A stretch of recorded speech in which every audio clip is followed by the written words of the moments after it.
Hi viewers, welcome to Andhra Prabha. నేను Raghunandan. So Brihan Mumbai corporation municipal elections అయితే అద్భుతంగా జరిగాయి. వాటి కౌంటింగ్ కూడా అద్భుతంగా జరిగింది. అందులో బీజేపీ లార్జెస్ట్ పార్టీగా ఎమర్జ్ అయిందని చెప్పాలి. ఆ తర్వాత షిండే వర్గం కూడా అనుకూలంగా ఉంది. మహాయుతి గెలుపును అద్భుతంగా అక్కడ సెలబ్రేట్ చేసుకుంటున్నారు. మరోవైపు కాంగ్రెస్ పార్టీ ఎందుకు ఫెయిల్ అయింది, దీనికి తోడు ఉద్ధవ్ ఠాక్రేకి సంబంధించిన పార్టీ కూడా ఎందుకు ఆ లెగసీని కంటిన్యూ చేయలేకపోయింది, వాళ్ళ భవిష్యత్ ఏమిటి అనే విషయం ఇక్కడ మనం ఆలోచించాల్సింది. అండ్ ఫడ్నవీస్ ఎలా ముంబైకి సంబంధించిన ధురంధరుడిగా మారాడు, ఈ గెలుపును ఎలా ఆయన చేపట్టాడు అనే విషయం కూడా చాలా కీలకమైన విషయం. సో ఇప్పటివరకు మీరు చాలా అప్డేట్స్ చూసి ఉంటారు. బట్ ఈరోజు అక్కడ నిజంగా ఆ హైలైట్స్ ఏంటి, ఇన్సైట్స్ ఏంటి అనేది మనం ఈ వీడియోలో మాట్లాడదాం. మనతో పాటు విశ్లేషకులు ఆర్ఎల్ఎన్ రావు గారు ఉన్నారు. వారు ముంబైలోనే చాలా కాలం నివాసం ఉన్నారు. అక్కడ క్షేత్రస్థాయిలో అటు పొలిటికల్ లీడర్స్ యొక్క పద్ధతి కానీ, లేకపోతే ప్రజలు ఏం కోరుకుంటున్నారనే విషయం కానీ బాగా క్షుణ్ణంగా వారు పరిశీలించారు. సో వారిని అడిగి తెలుసుకుందాం, మరి ముంబైలో మరి బాల్ ఠాక్రే లెగసీని ఎవరు కంటిన్యూ చేస్తున్నారు, అండ్ బీజేపీ ఎలా అద్భుతమైన పార్టీగా ఎమర్జ్ అయింది, ముఖ్యంగా ఏఐఎంఐఎం పార్టీ కూడా అందులో ఓవైసీ పాత్ర కూడా ఎలా కీలకంగా మారింది ఈసారి, అది ఎటువంటి భవిష్యత్తుకు సంకేతంగా మారింది కీలకంగా అనేది కూడా మనం మాట్లాడదాం. మనతో పాటు ఆర్ఎల్ఎన్ రావు గారు ఉన్నారు. ఆర్ఎల్ఎన్ రావు గారు, నమస్తే అండి, వెల్కమ్ టు ఆంధ్రప్రభ. నమస్కారం.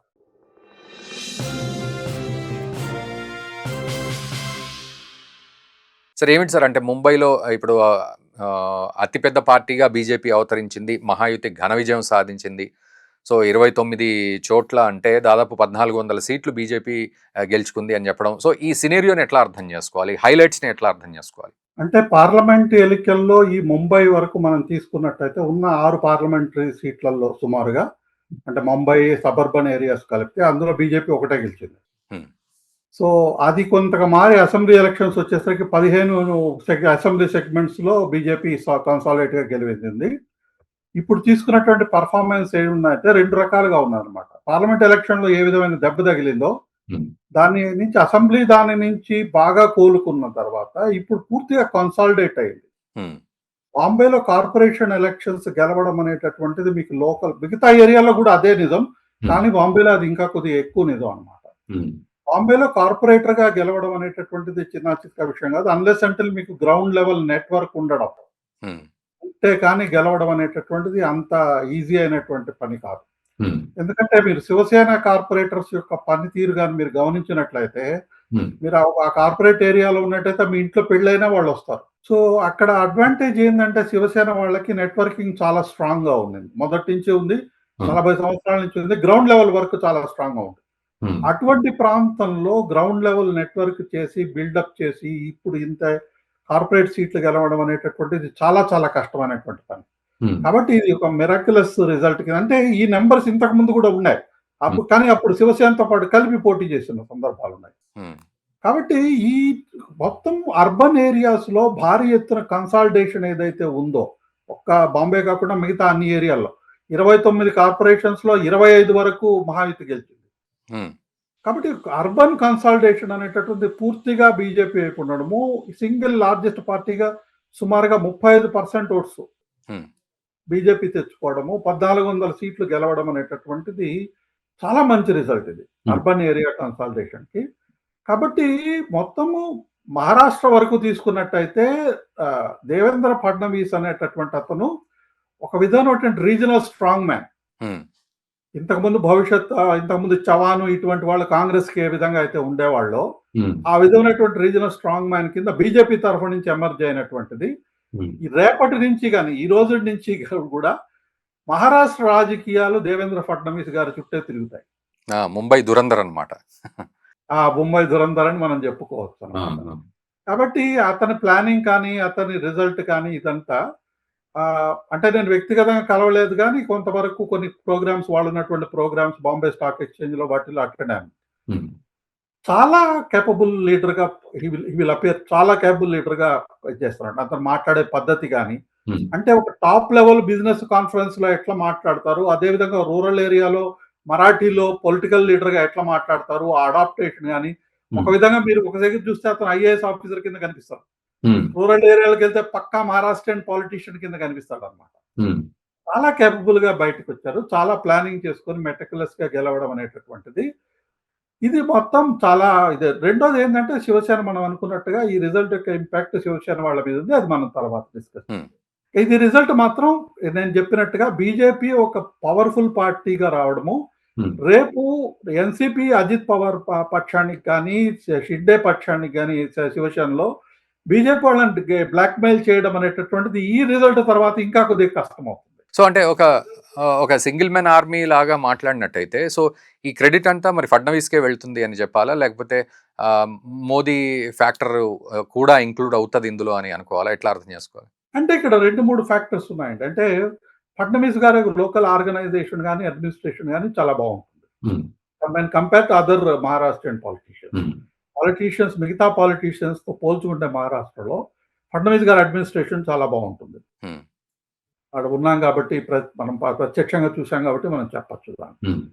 అదే విధంగా ఏదైతే 2024లో ఒక విధమైన దెబ్బ బీజేపీకి తగిలిందో, మనం సరిగ్గా ఓటు వేయలేదు బీజేపీకి పనిచేసిన మనం క్యాస్ట్ ఫీలింగ్ అని మిగతా కారణాల వల్ల మనం ఓటు వేయలేదన్న ఫీలింగ్ కొంతవరకు పబ్లిక్‌లో ఉండింది. హ్మ్. ప్రో బీజేపీ వాళ్ళు కూడా చాలా వరకు శివసేనకి వీళ్ళకేసిన సందర్భాలు ఉన్నప్పుడు, హ్మ్. అటువంటి వాళ్ళు దాన్ని రెక్టిఫై చేయడం కోసంగా మొన్న అసెంబ్లీ ఎలక్షన్స్‌లో చేస్తే, ఆ రిజల్ట్ తర్వాత ఇది కన్సాలిడేటెడ్ మళ్ళీ బీజేపీ యొక్క స్ట్రెంగ్త్ మళ్ళీ రిటర్న్‌గా కన్సాలిడేట్ అయినటువంటిది. ఓకే.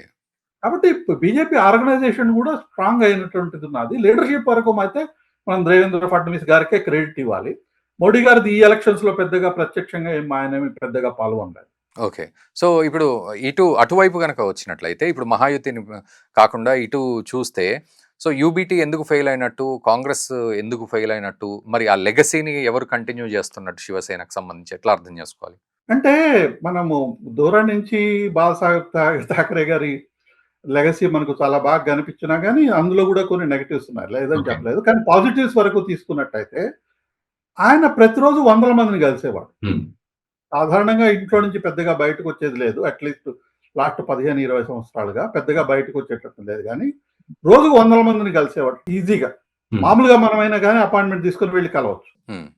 పర్సనల్ ఇంటరాక్షన్ అనేటటువంటిది గ్రౌండ్ లెవెల్ కార్పొరేటర్స్ గాదు, గ్రౌండ్ లెవెల్ స్మాల్ వర్కర్స్ కూడా పర్సనల్ ఇంటరాక్షన్ అనేటటువంటిది ఉంది. హ్మ్.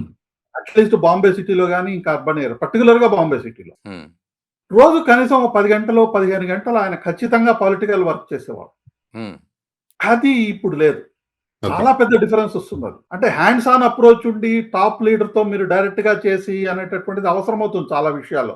అవును. ఆయన ఫోన్ ఎత్తి మాట్లాడడము, లేదా ఇంకెవరో ఫోన్ ఎత్తి మాట్లాడడం అనేటువంటిది చాలా డిఫరెన్స్ ఉంటుంది. అవును. పనైనా కాకపోయినా అది వేరే సంగతి. అంటే ఆ రోజుల్లో పవర్‌లో ఉన్నా లేకపోయినా ఒక అప్రతిమైన శక్తివంతుడైన వ్యక్తిగా ఉన్నటువంటి ఆయన, మనం వెళ్ళంగానే కలిసి మాట్లాడి ఒక 2 నిమిషాలు మాట్లాడి, సరే నేను పలానోడిది పనుంది గదా! అని మన ముందర ఆయన ఫోన్ చేసి మీ పని మీరు చేయండి అని చెప్పడం అనేటటువంటిది ఆ హ్మ్. ఇంపాక్ట్ డిఫరెంట్‌గా ఉంటుంది.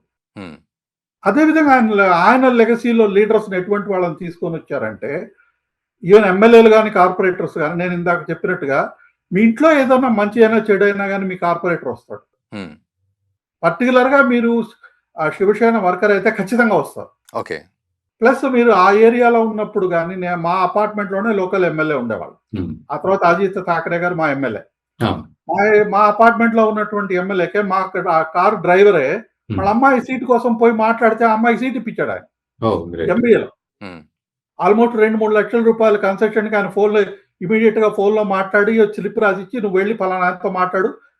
నేను మాట్లాడాను కదా! నువ్వు అడ్మిషన్ అయితే పక్క రోజు ఆ అమ్మాయికి అడ్మిషన్ వచ్చింది. హ్మ్. సో, ఈ విధమైనటువంటి వర్క్ చేయడం అనేటటువంటిది ఈ 2 రకాలుగా శివసేనకనేది చాలా స్ట్రాంగ్‌గా ఉండింది ఇప్పటి వరకు. ఓకే. అది లీడర్‌షిప్ డ్రివెన్ అంటే బాల్ ఠాకరే గారి లీడర్‌షిప్ డ్రివెన్ అయినటువంటిది గాది. హ్మ్. అది ఇప్పుడు లేదు. చాలా రూమర్స్ ప్రకారం చాలా కాలంగా ఈయన ఉద్ధవ్ ఠాకరే గారి హెల్త్ అది బాగుండదు. ఆయనకు బైపాస్ కూడా అయినట్టున్నది. హ్మ్.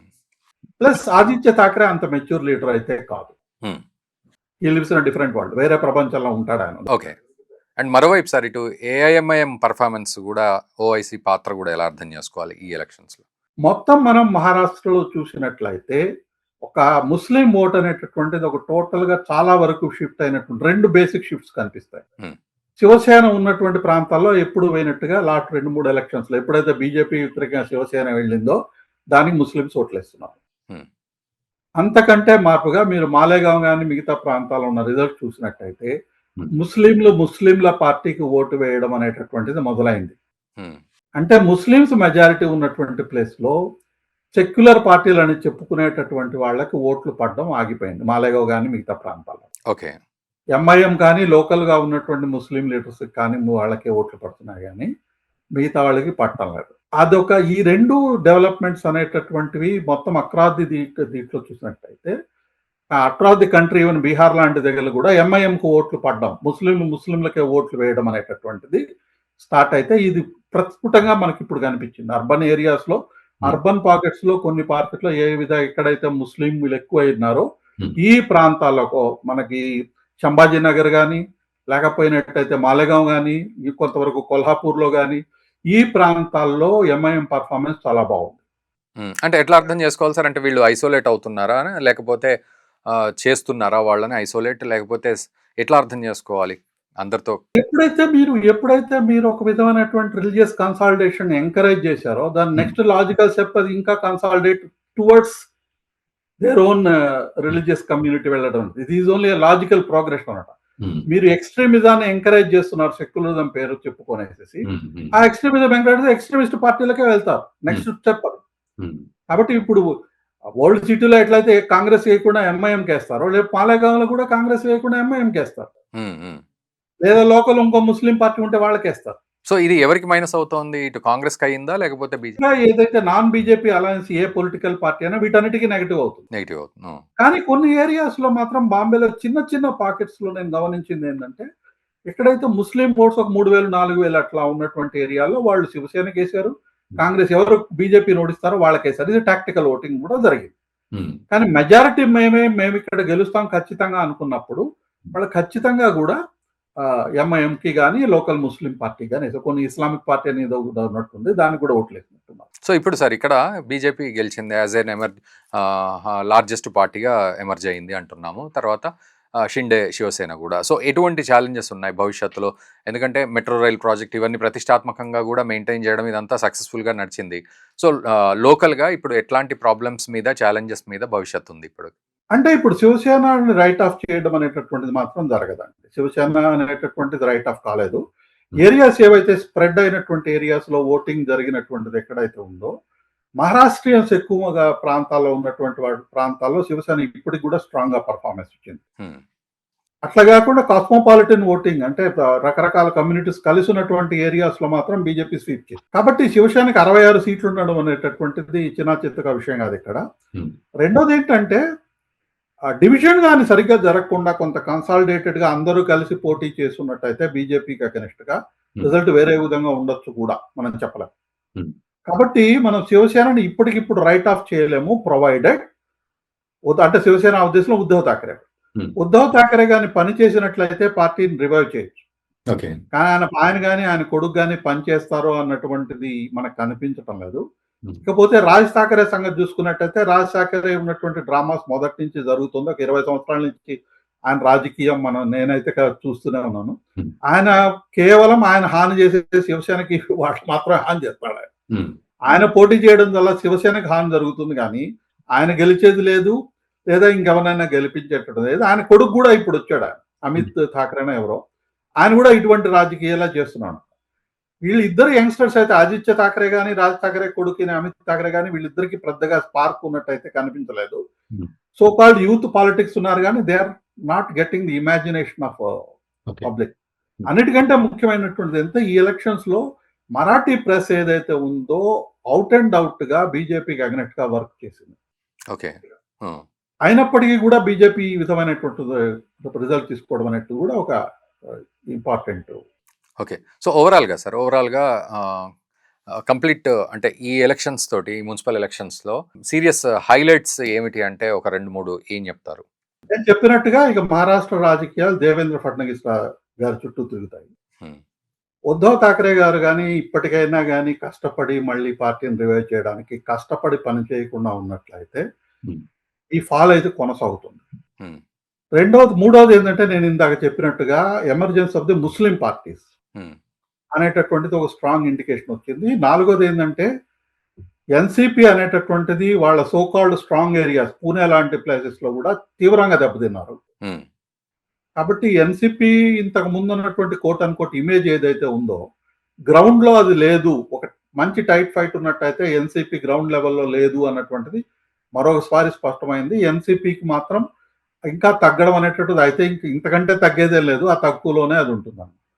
This is what I find. Right sir. Thank you very much RLN Rao గారు. సో, ఈ అంశంపై పూర్తి అనాలిసిస్ అందించినందుకు. సో, వ్యూవర్స్ మీరేమనుకుంటున్నారు? బీజేపీ గెలుపును, మహాయుతి గెలుపును ఏ విధంగా తీసుకుంటున్నారు? ఇది భవిష్యత్తుకు ఎలాంటి సంకేతం అనుకోవచ్చు? మరోవైపు ఇటు బాల్ ఠాక్రే లెగసీని ఎవరు కంటిన్యూ చేస్తున్నారు అనే విషయంలో ఎటువంటి క్లారిటీని ప్రజలు చూపెట్టారు, కోరుకుంటున్నారు భవిష్యత్తు కోసం అనేది కూడా మీరు కామెంట్ చేయండి. ఈ వీడియోని మన మిత్రులకు కూడా షేర్ చేయండి. Thank you very much.